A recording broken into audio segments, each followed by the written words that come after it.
आज मैं लेकर आया हूँ अवकल समीकरण की प्रश्नावली 9.2 को। तो इस प्रश्नावली में क्या दिया गया है दोस्तों, इस प्रश्नावली में यह दिया गया है कि एक तरफ तो प्रश्न दिए गए हैं और एक तरफ उन्हीं प्रश्नों को हल करके उनका अवकल समीकरण बनाकर दिया गया है। तो यहाँ पर प्रश्न दिए गए हैं और यहाँ पर इन सभी का हल दिया गया है। और सवाल में कहा गया है कि इसमें ये चेक कीजिए कि ये वाले प्रश्न जो दिए गए हैं और इनके समक्ष जो आंसर दिए गए हैं ये इनके हल हैं या इनके हल नहीं हैं। तो आइए एक प्रश्न को 1 by 1 करके चलते हैं और इनको हल करके यदि ये वाले हल प्राप्त हो जाते हैं तो ये सभी हल इन प्रश्नों के हल होंगे, अन्यथा नहीं होंगे। तो पहला प्रश्न करते हैं। पहला प्रश्न है हमारे पास y बराबर e⁻x + 1। इसका अवकलन करेंगे तो यहाँ पर लिख देंगे x के सापेक्ष अवकलन करने पर, अवकलन करने पर x के सापेक्ष अवकलन करेंगे तो y का हो जाता है y', e⁻x का हो जाता है e⁻x। अब हमें दिया गया है y" - y', मतलब इस समीकरण का 2 बार अवकलन करना है क्योंकि द्वितीय कोटि का अवकलन है ये। तो द्वितीय कोटि के अवकलन के लिए इसका एक बार और अवकलन करते हैं, पुनः अवकलन करेंगे। पुनः अवकलन करने पर जब पुनः अवकलन करते हैं तो y का y" हो जाता है, e⁻x का e⁻x ही रहता है। अब यहां से हम ये y' का e⁻x का मान रखते हैं, y' यहाँ पर e⁻x के स्थान पर e⁻x का मान रख देंगे, या फिर आप इसे समीकरण 1 और इसे समीकरण 2 मान सकते हैं। दोनों समीकरणों को आपस में घटा सकते हैं तो e⁻x से e⁻x कट जाएगा। तो यहाँ पर लिख देंगे समीकरण 1 2 - 1, समीकरण 2 माइनस समीकरण 1। समीकरण 2 में से समीकरण 1 को घटाने पर ये प्राप्त होगा, लेफ्ट हैंड साइड है y" माइनस y' बराबर राइट हैंड साइड हो जाएगी e⁻x और माइनस e⁻x। दोनों समीकरणों को आपस में घटा दिया हमने। समीकरण 2 में से समीकरण 1 को घटाया है, e⁻x से e⁻x कट जाता है तो y" माइनस y' बराबर 0 बचता है। इस प्रकार से हमारा पहला हल प्राप्त हो जाता है। तो इसका मतलब है कि ये वाला हल इस समीकरण का हल है। नेक्स्ट समीकरण करते हैं। तो नेक्स्ट समीकरण हमारे पास y बराबर, ये पहला सवाल था, ये दूसरा सवाल है, y बराबर x² + 2x और +c। इसका अवकलन करेंगे x के सापेक्ष अवकलन करने पर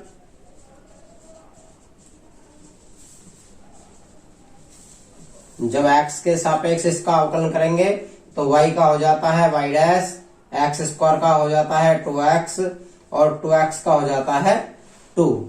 इस प्रकार से हमारा अवकलन प्राप्त हो जाएगा। इन दोनों को इधर पक्षांतर करेंगे तो ये y' माइनस इधर आकर 2x और माइनस इधर आकर 2 बराबर 0 प्राप्त हो जाता है, जो कि हमारा दिया गया हल है।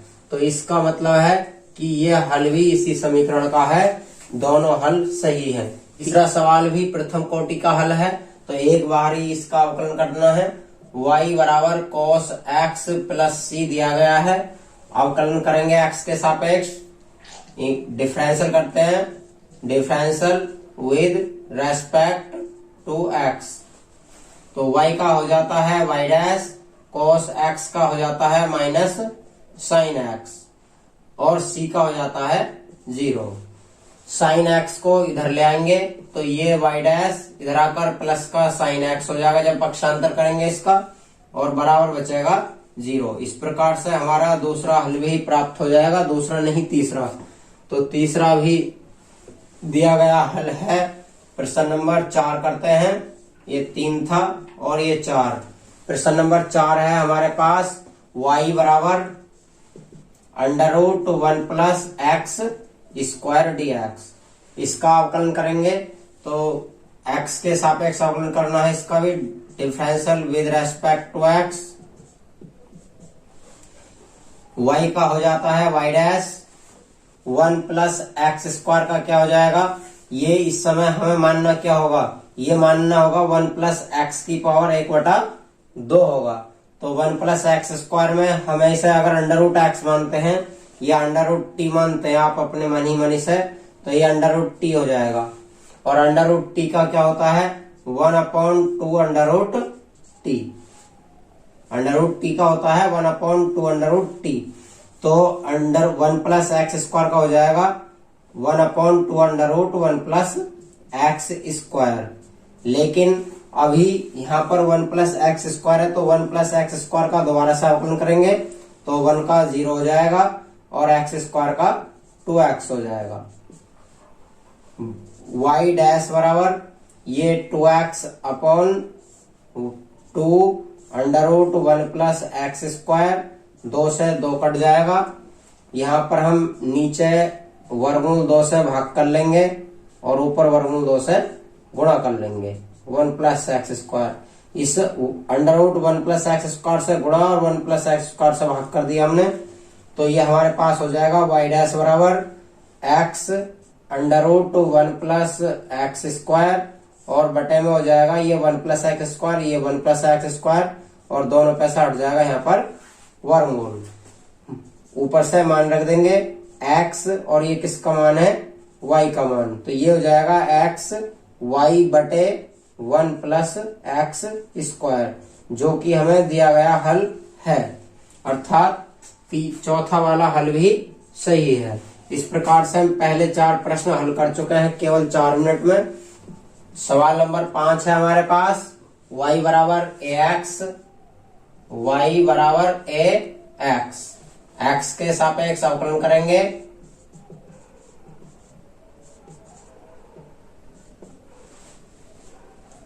जब इसका x के सापेक्ष अवकलन करते हैं तो यहां से y डैश हो जाता है y का, और a कांस्टेंट है, a ही रहेगा, और x का हो जाता है यहाँ पर 1, मतलब y डैश बराबर हो जाता है a। अब यहां से हम a का मान निकालेंगे समीकरण 1 में से, क्योंकि ये प्रथम कोटि का अवकल समीकरण है, इसलिए हमें एक बार ही अवकलन करना है, दोबारा से अवकलन नहीं करना है। तो यहां से हम जब x का मान निकालेंगे समीकरण 1 से, तो y डैश बराबर x का नहीं a का, तो a के स्थान पर हो जाएगा y upon x, y upon x।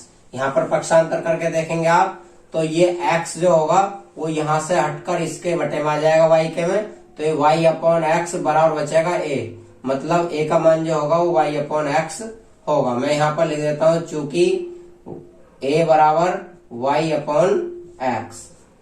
अब इसकी क्रॉस मल्टीप्लाई इधर को करेंगे बटे 1 करके, तो ये हो जाएगा x y डैश बराबर y कम y। इस प्रकार से हमारा 5वां सवाल भी हल हो जाता है। कोई ज्यादा बड़े सवाल नहीं है दोस्तों, केवल 2-2 3-3 लाइन के सवाल हैं और 1-1 मिनट का हल है। नेक्स्ट सवाल है छठा, y बराबर x साइन x। अब यहाँ पर अवकलन करने के लिए हमें ये फर्स्ट और सेकंड के रूप का अवकल समीकरण है, तो इसको फर्स्ट और इसे सेकंड मानेंगे, फंक्शनों को फर्स्ट सेकंड मान कर इनका डिफरेंशियल कर देंगे, differential with respect to x। तो इनका अवकलन करेंगे, y का y डैश हो जाता है और ये फर्स्ट सेम रहता है, सेकंड का करते हैं तो साइन का कॉस होता है, फिर प्लस सेकंड पद ऐसे ही उतरता है सेकंड फलन, और फर्स्ट का 1 हो जाता है। y डैश बराबर ये x cos x plus sign x हो जाता है, x cos x plus sign x हो जाता है। लेकिन हमें जो अवकल समीकरण दी गई है वो साइन x के रूप में दी गई है। यदि हम यहाँ से साइन x का मान निकालना चाहते हैं तो ये x जो होगा वो y के बटे में आ जाएगा, मतलब साइन x का मान y अपॉन x हो जाएगा। तो साइन x के स्थान पर y अपॉन x रख देंगे, लेकिन अभी भी cos x के स्थान पर हम डायरेक्ट नहीं रख सकते, तो cos x के स्थान पर ट्रिग्नोमेट्री की पहली सरसमीका लगा देते हैं, क्योंकि cos x बराबर होता है अंडर रूट में 1 माइनस साइन स्क्वायर एक्स। तो हमने ये cos x के स्थान पर रख दिया है √1 माइनस साइन स्क्वायर एक्स। त्रिकोणमिति की ये पहली सरसमीका होती है और साइन एक्स के स्थान पर अभी साइन एक्स ही होगा। अब दोनों साइन एक्स के स्थान पर यहां से साइन एक्स का जब मान निकालेंगे इस साइन एक्स का इतने पोर्शन का, तो इतने पोर्शन का मान हो जाएगा वाई के बटे में ये वाला एक्स यहाँ पर आ जाएगा। तो साइन एक्स बराबर हो जाएगा Y upon X. Y upon X यहाँ पर हम रख देंगे एक्स का एक्स √1 माइनस साइन स्क्वायर के स्थान पर Y square upon X square हो जाएगा, प्लस साइन के स्थान पर भी वाई अपॉन एक्स हो जाएगा। इसका अंदर ही अंदर लसाअ लेंगे, इन दोनों का जब एलसीएम लेंगे तो एक्स और √ के अंदर ये लसाअ लेने के बाद आ जाएगा एक्स स्क्वायर और क्रॉस करेंगे इसका इसमें तो ये एक्स स्क्वायर माइनस ये हो जाएगा वाई स्क्वायर और प्लस वाई अपॉन एक्स, ये ऐसे ही रहेगा। यहां से ये एक्स स्क्वायर √ के अंदर से निकलकर एक्स बनेगा तो ये X √x square minus Y square और बटे में आ जाएगा ये एक्स और प्लस वाई अपॉन एक्स। ये एक्स से एक्स कट जाएगा, ये वाई डैश चल ही रहा है तो यहां से हमारे पास बचेगा वाई डैश बराबर, ऊपर लिख देता हूं मैं, नीचे दिखने का नहीं है। हमारे पास बचेगा यहां से नीचे से वाई डैश बराबर √x square minus Y square और प्लस यहां से बचेगा वाई अपॉन एक्स। अब इसकी यदि इधर को क्रॉस मल्टीप्लाई करते हैं तो इधर लसाअ लेकर इसकी क्रॉस मल्टीप्लाई हो जाएगी एक्स वाई डैश बराबर, इसकी इसमें मल्टीप्लाई करेंगे तो X √x square minus Y square और प्लस यहां से बचेगा वाई। इस प्रकार से हमारा सवाल नंबर 6 हल हो जाएगा और छठे सवाल का यही हमारा आंसर है X Y dash plus Y. Y को आगे पीछे कहीं पर भी कर सकते हैं, ये पॉजिटिव है। तो यहाँ पर हमारा सवाल नंबर 6 भी हल हो जाएगा। तो सवाल एक्स वाई बराबर log y प्लस सी, log y प्लस सी। सातवें सवाल भी प्रथम कोटि का अवकल समीकरण है तो इसका भी एक बार ही अवकलन करते हैं, डिफरेंशियल करते हैं। इसका differential with respect to x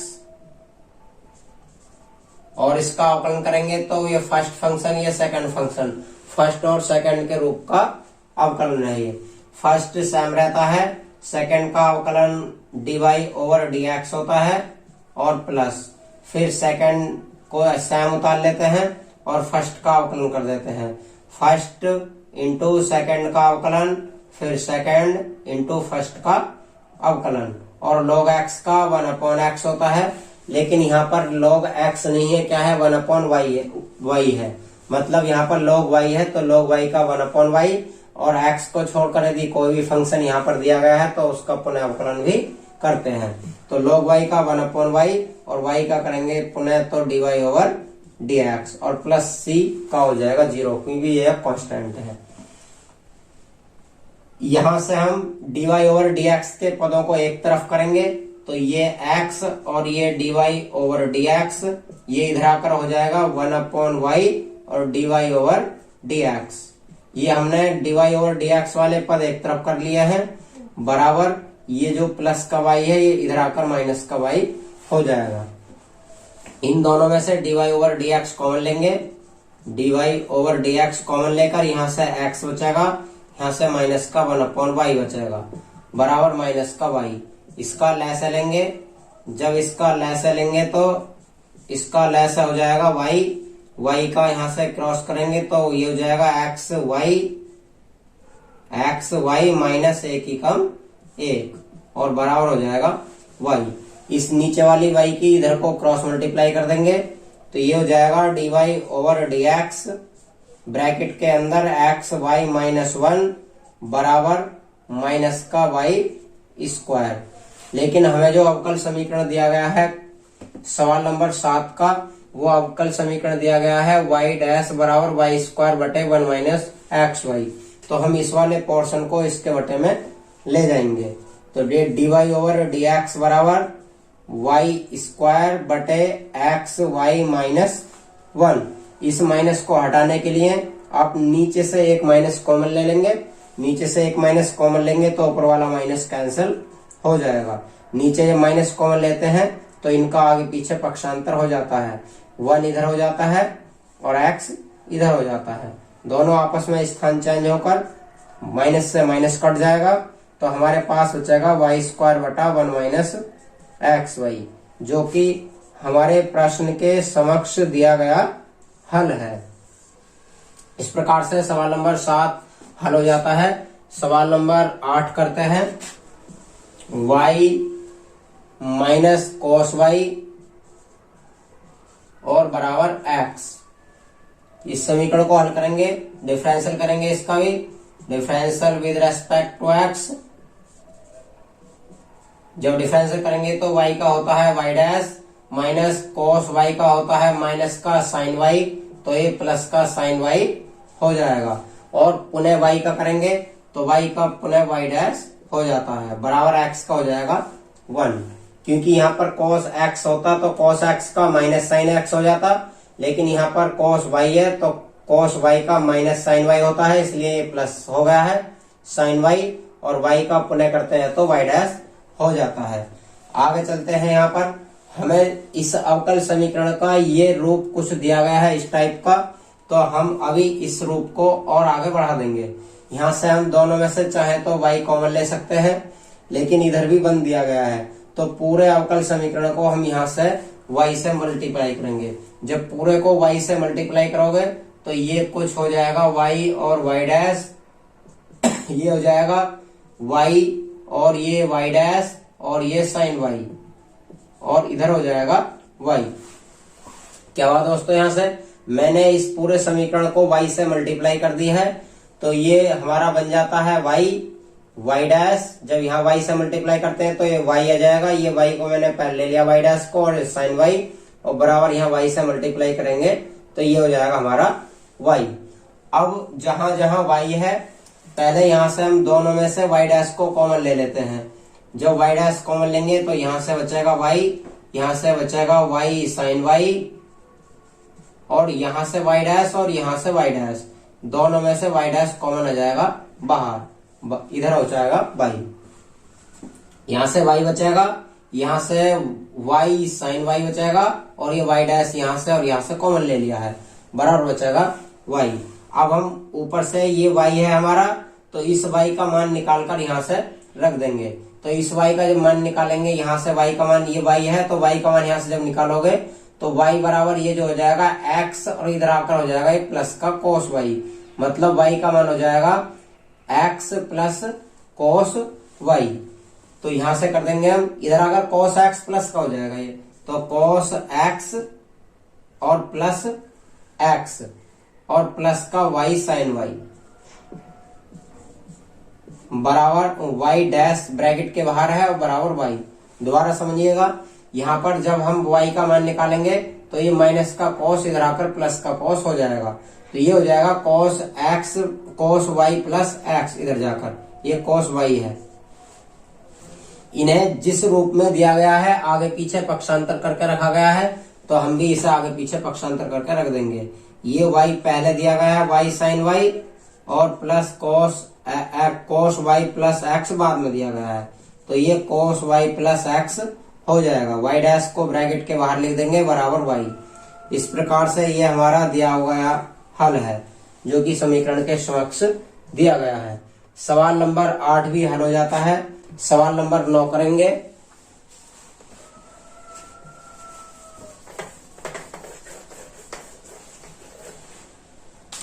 सवाल नंबर 9 है, इन सभी सवालों को आप स्टेप बाय स्टेप करते जाएंगे, तो ज्यादा बड़े सवाल नहीं है, केवल 2-2, 3-3 लाइन के सवाल हैं, और इनमें कुछ भी नहीं है सवालों में, केवल और केवल 10, ये 12 सवाल हैं। 12 सवालों को आप केवल 15 मिनट में हल कर देंगे, यदि एक तरफ से हल करने को लगेंगे और मेरे स्टेपों को फॉलो करेंगे तो, क्योंकि मैं सभी सवालों को एक आसान से आसान ट्रिक से करा रहा हूं। इसका अवकलन करते हैं। Differential with respect to x.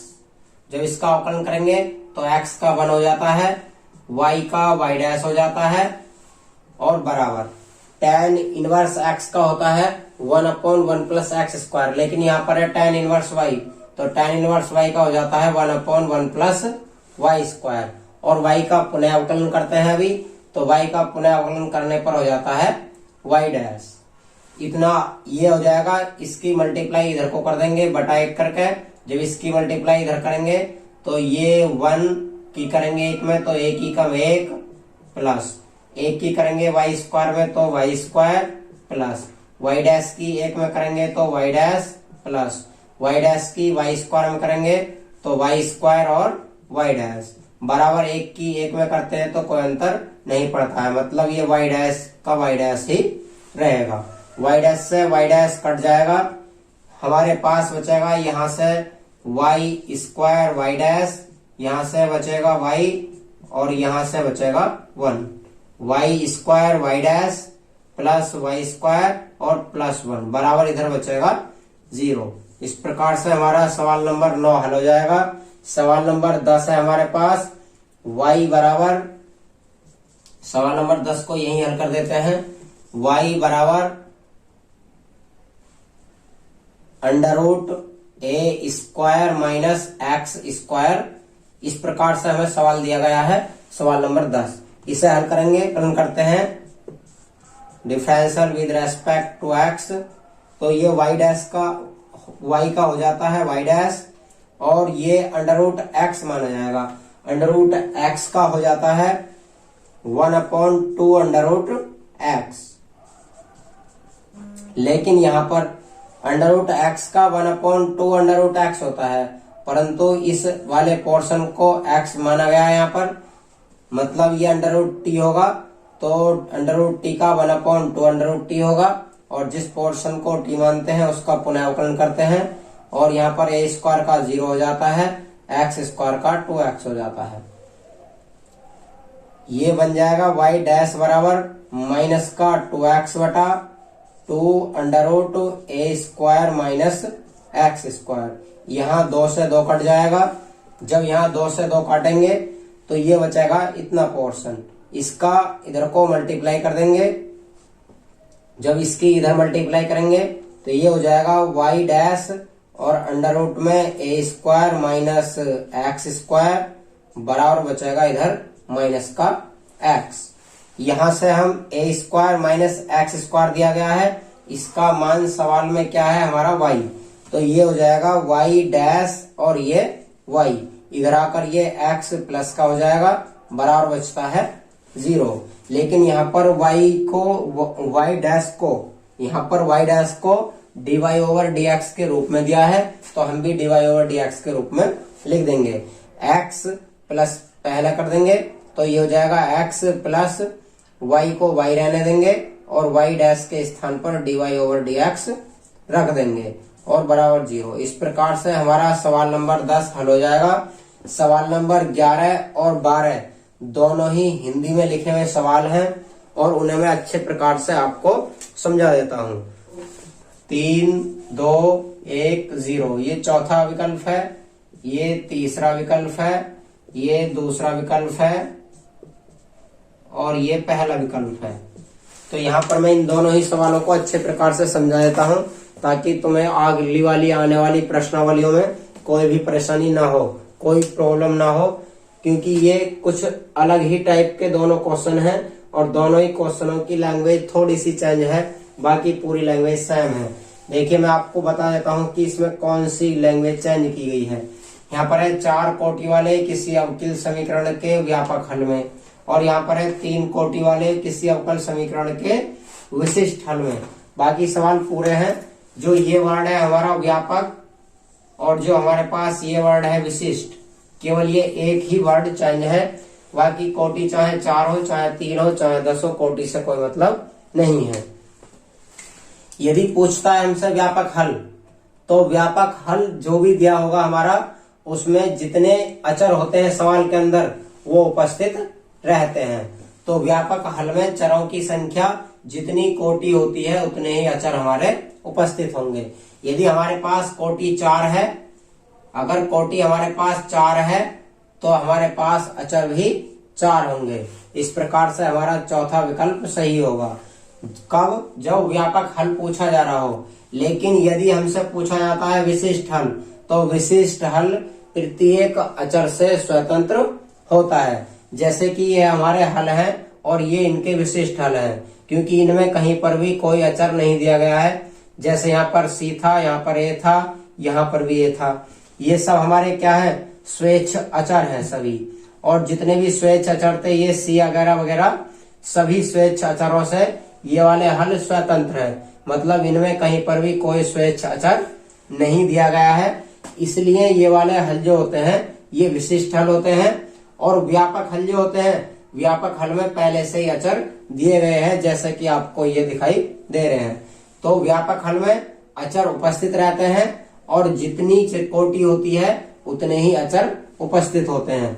यदि यहाँ पर 5 कोटि कहता है तो 5 अचर होंगे, 3 कोटि कहता है तो 3 अचर होंगे, 2 कोटि वाला कहता है तो 2 होंगे, और 0 कोटि कहता है तो 0 अचर होंगे।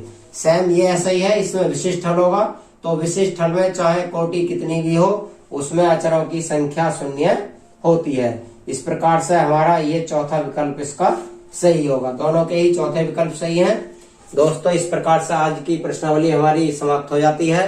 नेक्स्ट प्रश्नावली हम आपको 9.3 कल उपलब्ध करा देंगे।